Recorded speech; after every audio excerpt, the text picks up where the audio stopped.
सनातन पद्धति में हमारे दाह संस्कार का वो है जो हमारे रिवाज है।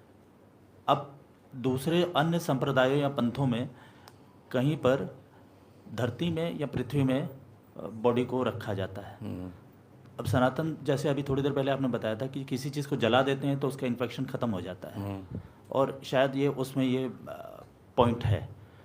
लेकिन क्या पृथ्वी में जब किसी को रखते हैं तो क्या वो इन्फेक्शन रहित हो जाता है, या किसी की रोग या सीवियर रोग से किसी की मृत्यु होती है तो क्या वो ख़त्म हो जाता है, या वैसा ही रहता है, या आगे बढ़ता है?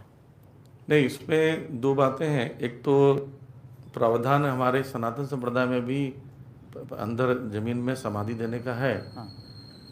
अशुद्ध शरीर को जलाया जाता अग्नि से। अशुद्ध शरीर मतलब जो भगवान की भक्ति में पूर्णतः प्योर नहीं हुआ है, इंद्र तृप्ति पापमय शरीर, पाप को जलाकर ही भस्म कर सकते हैं, इसलिए अशुद्ध शरीर को अग्नि में जलाया जाता है। पर ऑलरेडी शुद्ध है, सन्यासी है, ये 5-7 साल से छोटा बच्चा है, उनको समाधि जमीन में गाड़ा जाता है। तो सिर्फ शुद्ध शरीर को जमीन में गाड़ना चाहिए। इसका मतलब है कि जमीन शुद्ध नहीं करती उसको, भूमि शुद्ध नहीं करती।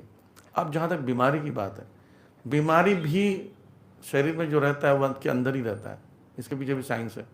जो इबोला है, एक इन्फेक्शन आया था इबोला, जानते हो जी। इबोला बोला तो रहता ही है, मेन वाला इबोला इन्फेक्शन वाला बीमारी था। अफ्रीका तो इसको फैलाने के लिए पूरे विश्व में एक व्यक्ति ने फैलाया था। उसने क्या किया, और जो इन्फेक्शन था उसको गाड़ दिया गया 10-15 शवों को। तो एक बॉडी को लेकर उससे इंजेक्शन निकाल कर, मतलब खुद ही मास्क पहन लिया था, उसने निकाल कर एक बना कर एक छोड़ दिया गया, परिवार में फैला दिया उसने। तो इसका मतलब जमीन के अंदर रहकर वायरस नष्ट नहीं होता है, उल्टा जमीन के अंदर कई चीज़ें पनपती है।